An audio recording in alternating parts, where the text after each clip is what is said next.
right? We always say that read the question carefully, because if you read the question carefully, you will have picked it up that what you need to do. So let's take a look. What is the assumption that you're going to make? What? Dominic, what is the assumption? You mentioned something. KCL squared is equal to 0. Agreed? Yes. Okay, so one of the easiest way to find what is a Vmax, right? In this case here, we basically say that under the maximum speed condition, your induced drag is going to be equal to 0. Okay, so that is a very simple assumption that you need to actually make. To be honest with you, a question of such is only how many marks? 3 marks. You all got the paper already, is it?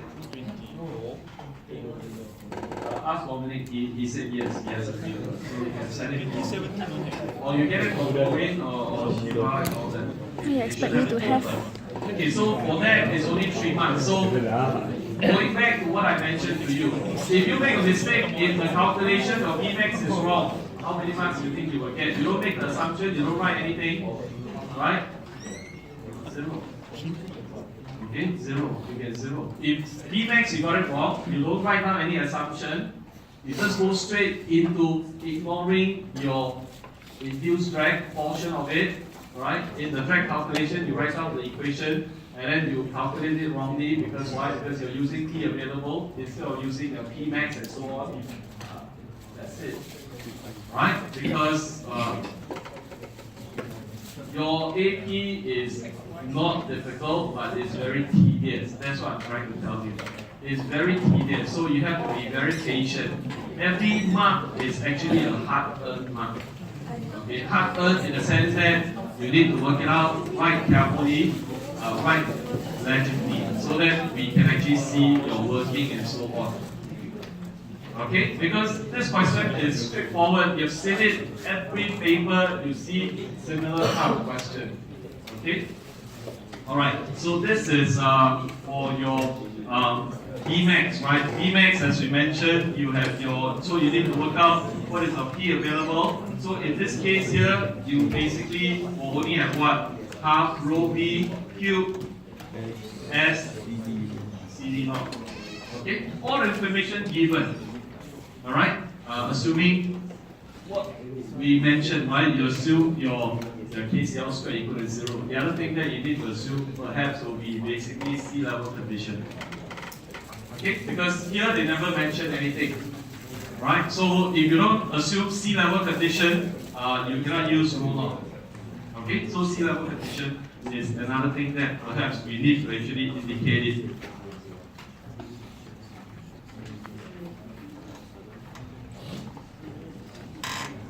Okay? Alright, so we work out what is your Vmax. Okay, this is part B, and if you look at part C is for this, so given for this similar, so they are actually correlate to each other. For this light aircraft, the best range speed you're given, right? So it's a propeller driven. So if it is a propeller driven, what is your best range speed? VMD, right? Okay, so some ideas given to us. You are given that VMD is equal to 30 meters per second. Okay, so some information given. At sea level ISA condition, total mass is equal to 1500 kilograms. The field is going to be equal to 1500 times 9.81. Okay, and compute the wing aspect ratio. So basically, you are given S is equal to 25 meters squared. You were asked to calculate your AR, given that E is equal to 0.85.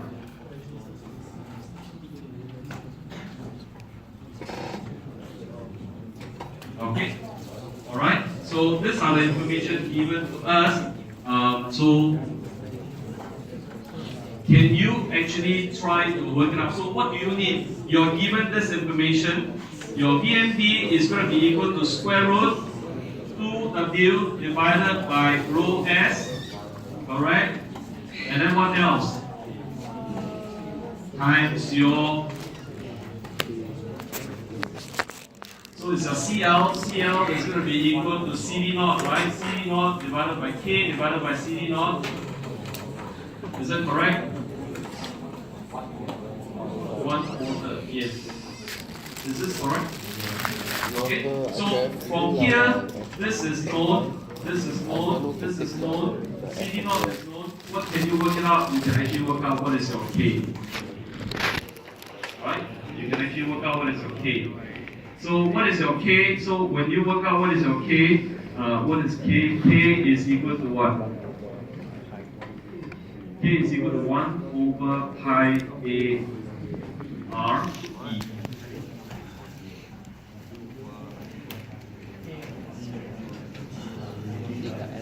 Okay? Alright?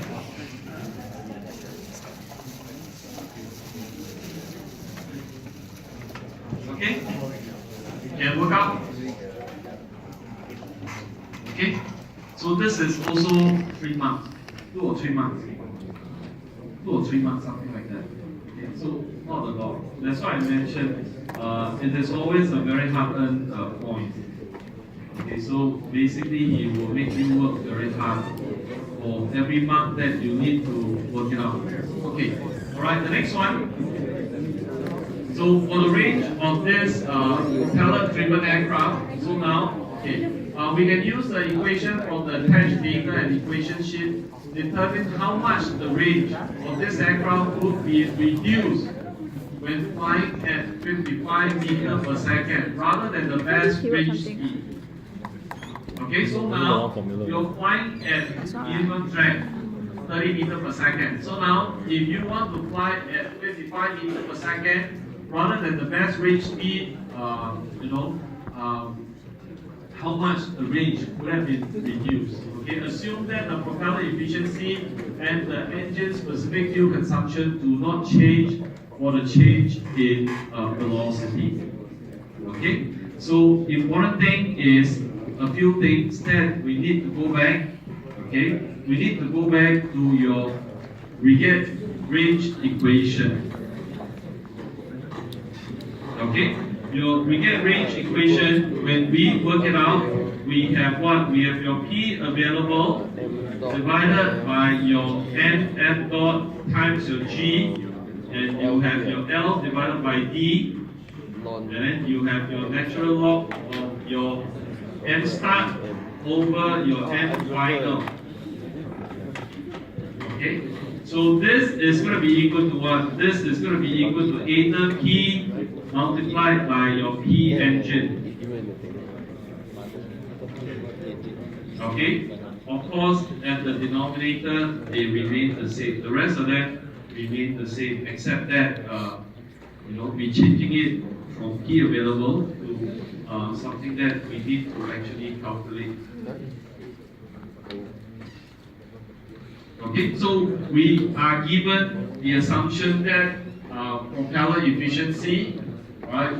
Propeller efficiency and engine specific fuel consumption actually do not change for the change in velocity. So basically, these are the assumption that we are making, right? Though you're flying at a faster speed. Because what happened here is if your MM dot is going to change, calculation is going to be haywire because that part of information is not going to be, we are not given. So we know that your VMD is equal to 30 meters per second.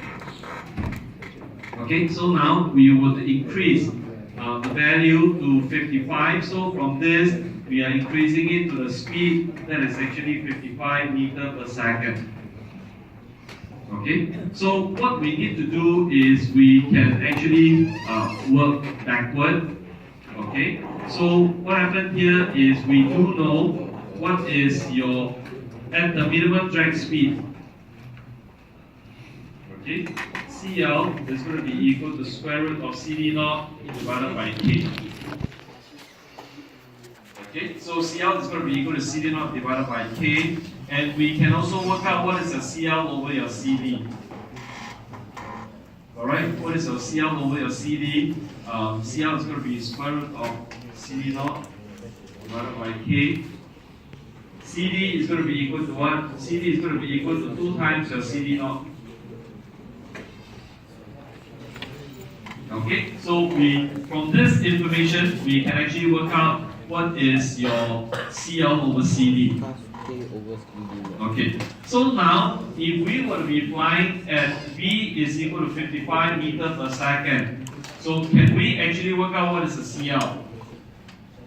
Right, when we are flying at 55 meters per second, we can actually work it out. Basically, this will be CL is going to be equal to rho V squared times your S.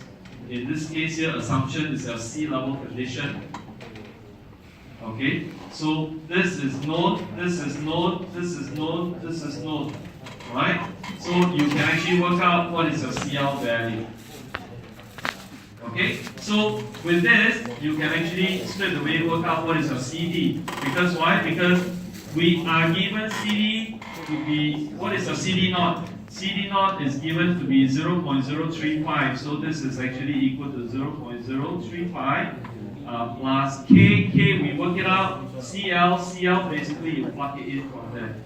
So you get your CD, and now you can actually work out CL over CD.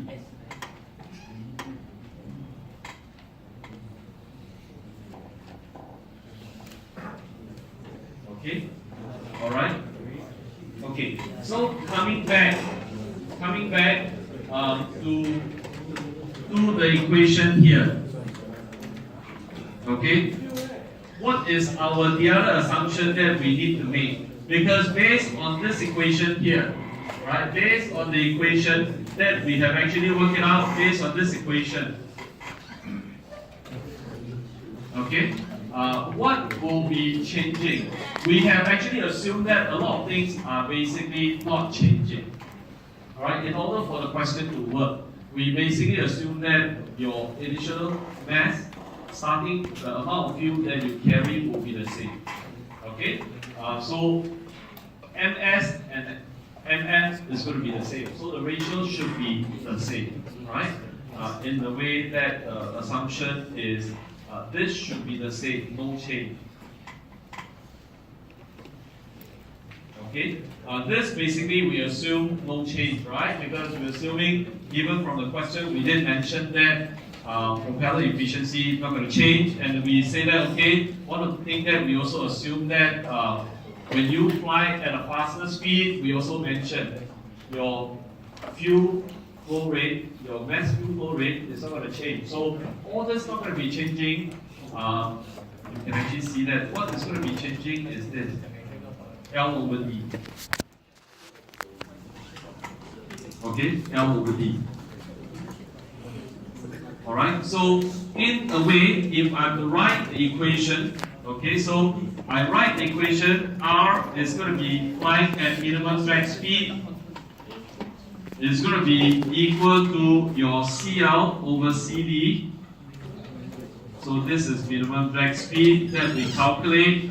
And then if we were to divide it by flying at 55 meters per second, and this is the CL over CD when you are flying at 55 meters per second.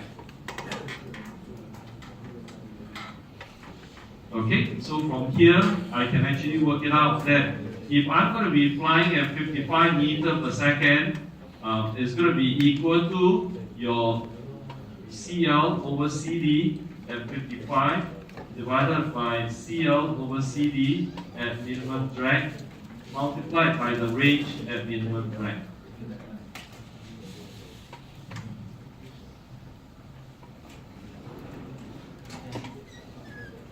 Okay, so from here you can actually see that what is the value. Primarily, what you need to work it out is the ratio. Okay, so this portion of it is better because this portion of it 5 marks. Okay, so this portion of it you will get 5 marks. Okay, all right.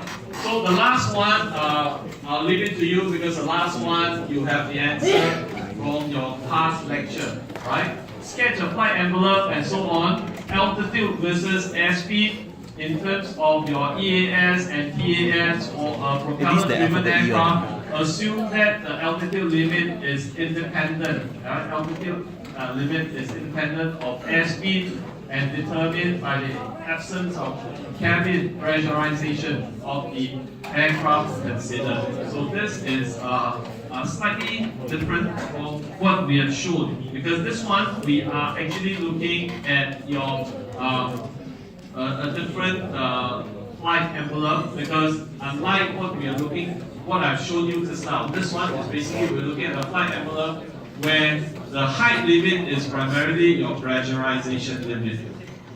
Okay, so you need to understand at your lower airspeed, basically your stall limit, and of course at your upper limit is going to be basically. So this one is for this propeller aircraft. So on the upper end, what is going to be limiting factor? Your upper end limiting factor is going to be power available, right? Your maximum speed is going to be limited by your power available, and then you will be looking at how will that actually change with increasing altitude. Okay, with increasing altitude, because this is not like your jet propelled aircraft. Jet propelled aircraft, we do know that the thrust actually increasing linearly similar to your density, right? Your air density. So propeller is something that you need to go back and you need to check to see how do they look like. Okay. Alright, so this is actually question 1. So question 1 and 2, typically, there's a lot of changes. Every year, every exam, you will change. But nonetheless, you see very similar topic being repeated. Okay? I would basically like to concentrate more on the basically 2, 3, 4, 5, because actually question 5 is one question that a lot of y'all, by the time you went through 1, 2, 3, 1, 2, 4, or 1, 3, 4, people miss out 5. 5 is actually quite easy to score. But most people don't do 5. 5, you do it correctly, it's actually very easy to score. Okay? Basically, for the benefit of the time, maybe we should take a look at 5 first, then come back. Okay, so it's easier. I mean, now right, we just follow this, just follow the sequence. So that's question number 2. So for question number 2, we just talked about this just now. For an aircraft gliding at the best range speed. So what is the best range speed? The best range speed is going to be best range right? EMD. And it's going to be 30% faster than your endurance. So if you're gliding at a best range speed in on track, despite the effect of an increase in total aircraft mass on the range and time to descend to the ground, in your answer you need to use a free body diagram showing forces acting on the aircraft. So again, this is something that you need to actually make use of the derivation, because in our derivation for this, okay, we do know that because in our derivation, when we work it out, okay, when we work out the derivation, what do we have? We have your, when you work it out, you have your tangent gamma is going to be equal to D over L, is going to be equal to CD over your CL. Right, for your glide path angle. Okay, just now we were looking at this. So gamma is going to be CD over CL. So in the way, if you look at it, your CD over CL for an aircraft, is it dependent or independent of the mass? Right, the question asks you, increase in total mass. So based on this, your glide path angle, gamma is equal to CD over CL. So if you were to work it out for best range, you are actually flying at CL CD max. Okay, in your CL over CD max, are they going to be dependent or independent of the mass? This basically is going to be independent of the mass. Alright? Right? Because in the derivation here, your CL CD max primarily dependent on your glide path angle. So it's going to be independent of the mass. Okay? Alright, so as a result, from a given altitude, if your aircraft is going to be gliding, it should be independent of the mass. So by increasing the mass, right, increase total aircraft mass, it's not going to have any effect on the range. Okay, if you increase the aircraft, it will not be on the range.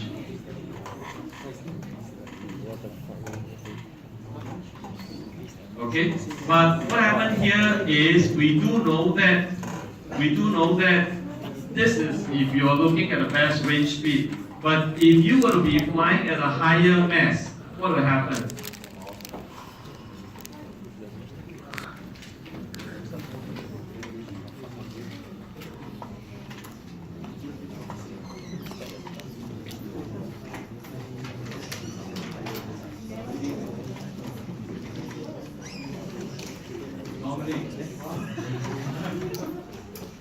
You remember this equation? What is your V? V is equal to square root of 2W rho S CL. So if you're going to be flying with increase in mass, so what will happen here? Your speed will also be increasing. Okay? Your speed will be increasing, so what will happen? In your rate of descent, if you remember, your descent rate, what is your descent rate? V times your gamma. Alright? So this one is independent of your mass. Right? Gamma is actually independent of your mass. But however, looking at your descent rate, V is dependent on your weight. As a result, V is dependent on your mass.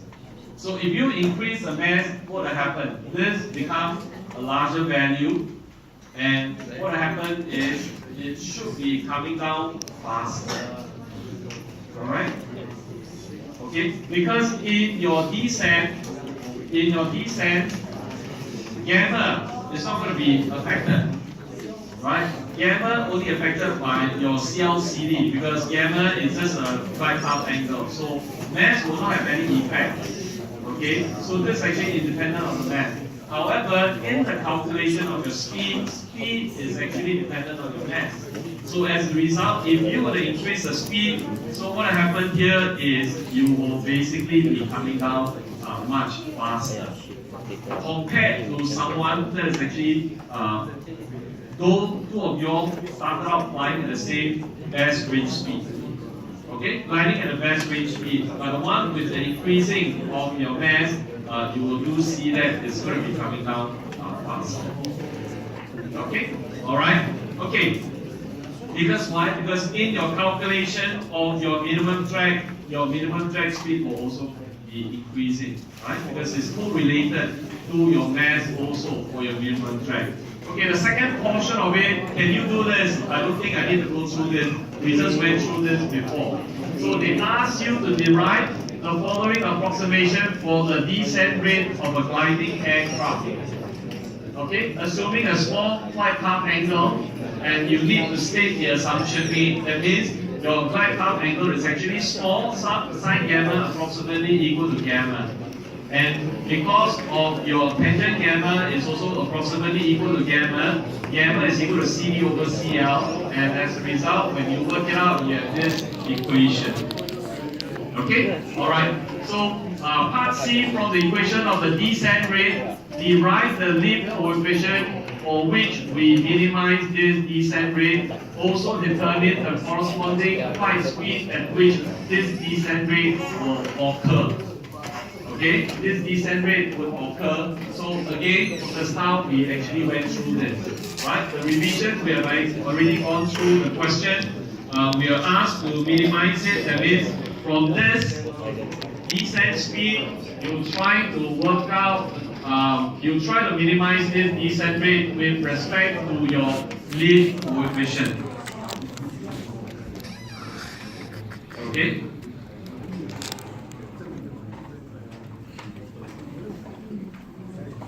Alright, so from there, you work out what will be the flight speed.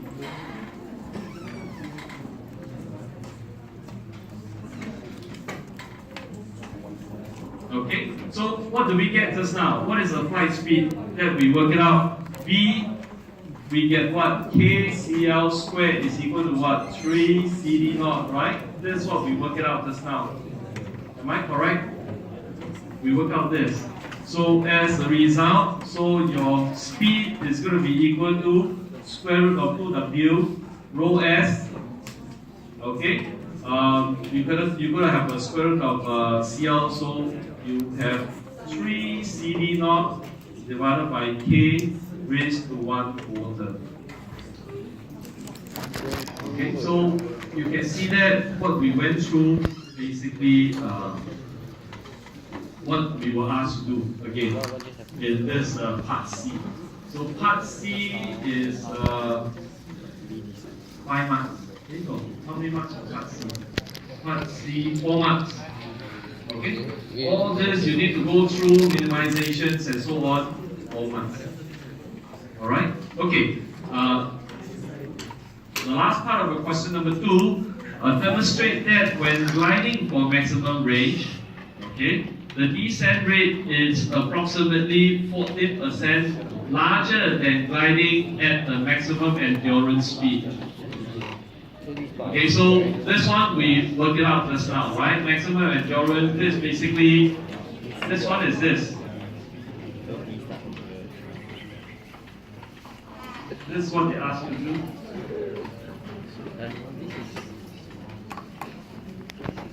Okay, this is what we were asked to work it out.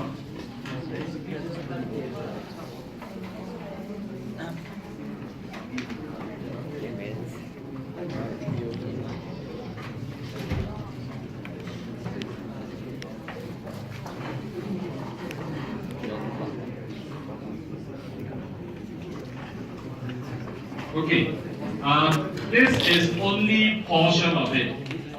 Okay, this is only portion of it because why? Because this one we have only worked out what? We only work out the speed. So in this case here, so what we have here is we have V range.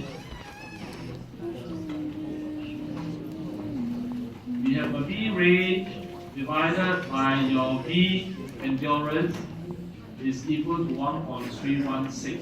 Okay? The question basically asks us to demonstrate that when gliding for maximum range, the descent rate. So what is the descent rate? The descent rate, you need to actually work out V range divided by V endurance and then times your gamma range divided by gamma endurance. Okay, so that basically will give you your descent rate. So basically it will be descent for range versus your descent for endurance. Okay, descent for range versus over your descent for endurance is going to be equal to V range divided by V endurance multiplied by gamma range divided by gamma endurance. Okay, so what you need to do is you need to work out what is the ratio of your gamma. Okay, so in a way we have actually worked it out. So we have this. So this is basically for what? This is for endurance. Okay, KCL squared is equal to CD naught. This is basically for range. Right? Okay, so what is your gamma range? Gamma range is going to be equal to CD over your CL. Okay, KCL squared is equal to CD naught. So CD is actually equal to 2 times your CD naught. So CL is going to be equal to square root of CD naught divided by K. Okay, so from here you can actually work it out. This is going to be equal to 2 times your square root of K times your CD naught. So this is your gamma range. And then in your gamma endurance, same thing, is going to be CD divided by CL.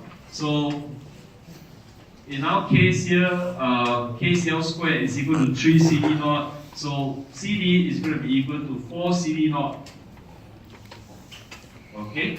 So your KCL squared is going to be equal to square root of 3 CD naught divided by K. So in a way, if we were to write it, so this becomes 4 divided by root 3 K CD naught.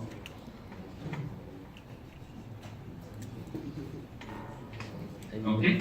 And from here, you can actually work it out that your gamma endurance,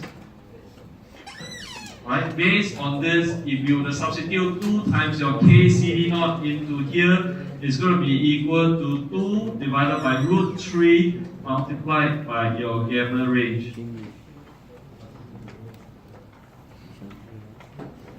Okay, so going back to this, you need range over your endurance. So range over your endurance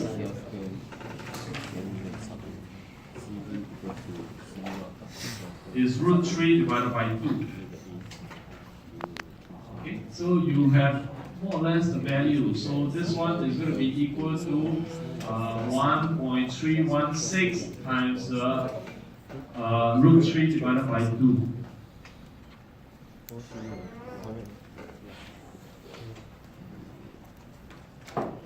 Is that correct?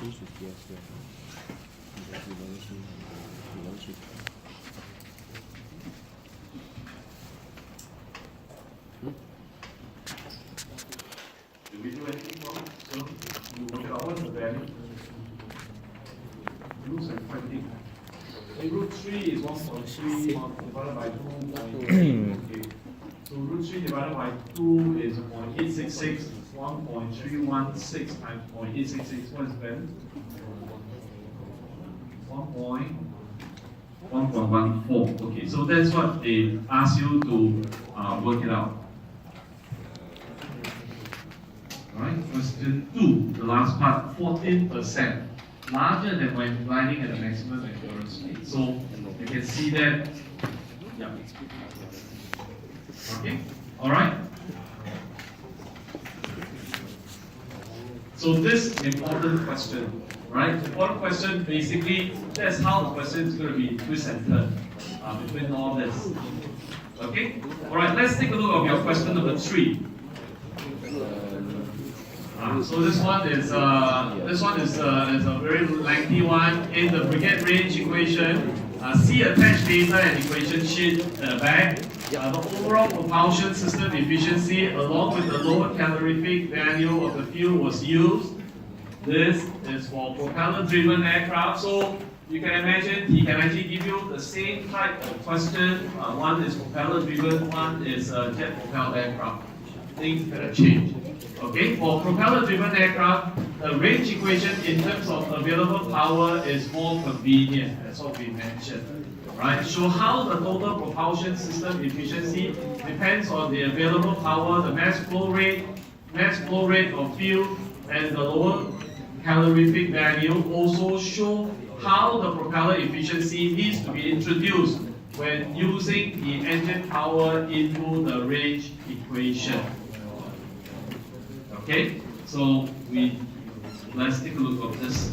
So this one is important in the sense that, in a way, if we were to start from the brigade range equation, okay, so the brigade range equation that we have, R is equal to what? R is equal to eta naught multiplied, of course, by your QLCV, low calorific value, divided by G. Okay, and then you have your L over D, and then your natural log of your M start over your MN, or your final E or M. Okay, so what is your eta naught?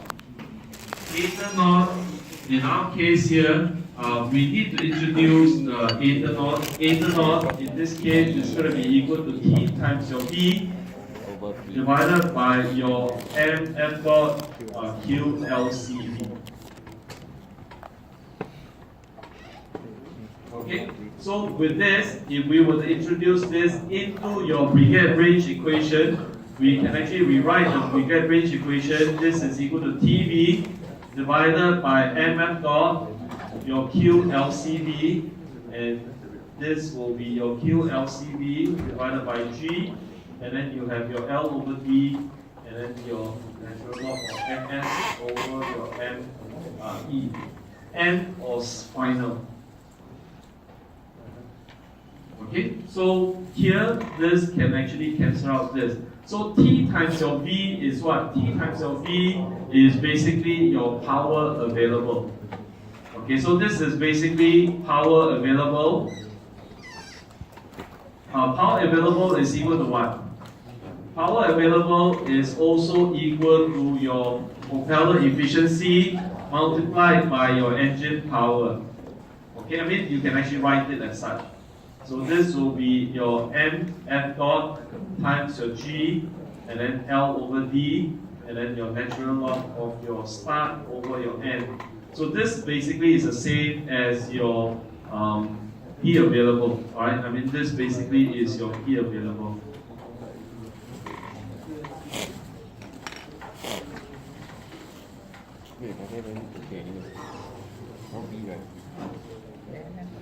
Okay, so this is what they ask you. So now you actually have introduced your propeller efficiency. So that is the first part of it. So second part of it, explain the main difference between jet-propelled aircraft and propeller-driven aircraft in terms of how the fuel consumption depends on delivered power or thrust. How does this affect the best range speed? Okay, so we know that for a jet-propelled aircraft, your fuel consumption depends mainly on the delivered thrust. For your propeller-driven aircraft, the fuel consumption is proportionate to your what we call delivered power. So for jet and your propeller, right? Jet, your MF dot is proportionate to your thrust, right? And basically approximately equal to your drag. But for your propeller, this is approximately dependent upon your power. Basically, this is equal to your PV or equal to your EV. Okay, so they ask you the main difference between these two. Of course, this will be the main difference.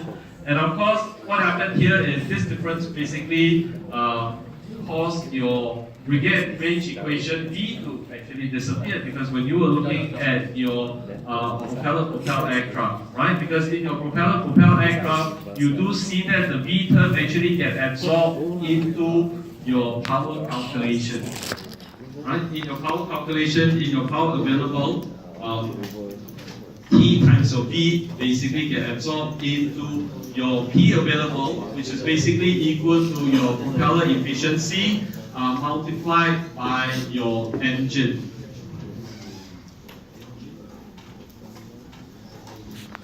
Okay, so this is a way, what happened here is this will actually give us best range speed, okay, as minimum drag speed. Your best range speed, so because of that, your propelled aircraft, your best range speed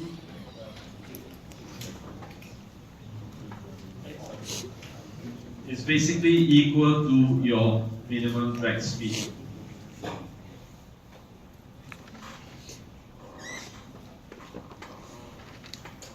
Okay, for your jet propelled aircraft, what happened? Your best range speed is basically what? For jet propelled aircraft, your best range is basically 1.316, right? Or your minimum drag speed.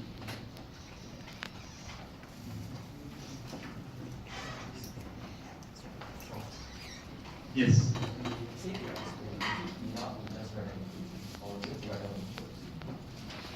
equation is easier because you're going to write down the words, it's going to be quite messy. Right? Do it in point form. When you try to explain, try to do, I mean, it's okay, acceptable in point form. Because if you're going to write a long sentence and if I don't understand what you're writing, then write it in point form is easier. Okay? Alright? Okay, so this part B, question number 3. Part C is where you need to do some of the calculations. So you're given, in this case here, mf dot divided by P engine is equal to 1.03 times 10 to the power minus 7. So in this case here is kilogram fuel per second, fuel mass, and then because it's divided by the engine, so that's why the watt actually show up. Okay, the fuel show up because of the engine, so you got this. Now consider a light propeller-driven aircraft in cruise at a maximum range speed. Okay, so you're given that this is a maximum range speed, so it's a propeller-driven, so straight away we know that minimum maximum range, the best maximum range speed is basically your minimum drag speed. Alright, propeller-driven. Determine the mass at the start of the cruise flight when the aircraft can fly for 1,800 kilometers while consuming 250 kilograms of fuel. Okay, use the following data. So these are the data that we are given to carry out the calculation. Okay, so we do know that because from our experience, we know that the maximum range. Okay, so the maximum range. This is basically minimum drag. So minimum drag, basically, what is the condition for minimum drag? KCL squared equal to CD naught. Okay? So I hope this one, basically, by the time you come to exam, you don't have to think. You're going to start scratching then, because why? Because you need to work out your CL over CD. Okay, because in this case here, CL over CD, so CL is going to be equal to square root of CD naught divided by K, and then this is basically 2 CD naught. Okay, so as a result, you have 2 times your square root of K CD naught. So you can actually work out what is your CL over CD. Okay, so the next portion of it, all this information is already given. You have your mf dot divided by P engine is equal to mf dot equal to P engine is equal to 1.03 times 10 to the power minus 7 kilogram per watt second. Okay, all this information. So if we were to go back to your range equation, so we get range equation. What do we get? We get eta P times your P engine divided by mf dot times your G.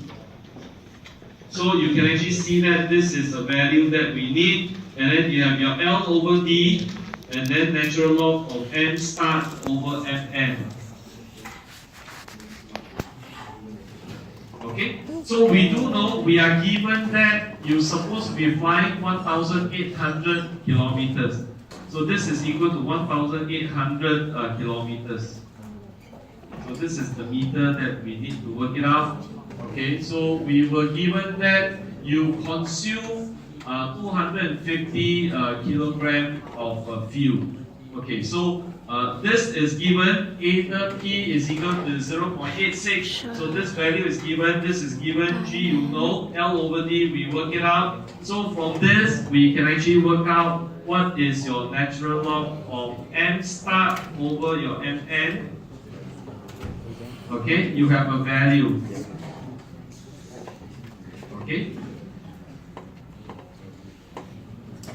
Alright, you have a value where from the value you can actually work it out. So what is your M start over your, so you have a value that we can actually work it out. Then eventually from here we work out what is M start over Mn. Okay, from here we can actually work it out because this is a natural log. So all you need to do is you take the exponential value. You can actually work out this. What is your Mn? Your Mn, because you consume 250 kilograms of the fuel. So ns over nm is going to be equal to ns divided by ms minus 250. And this will be equal to your e raised to the power of whatever value that we work it out. Okay?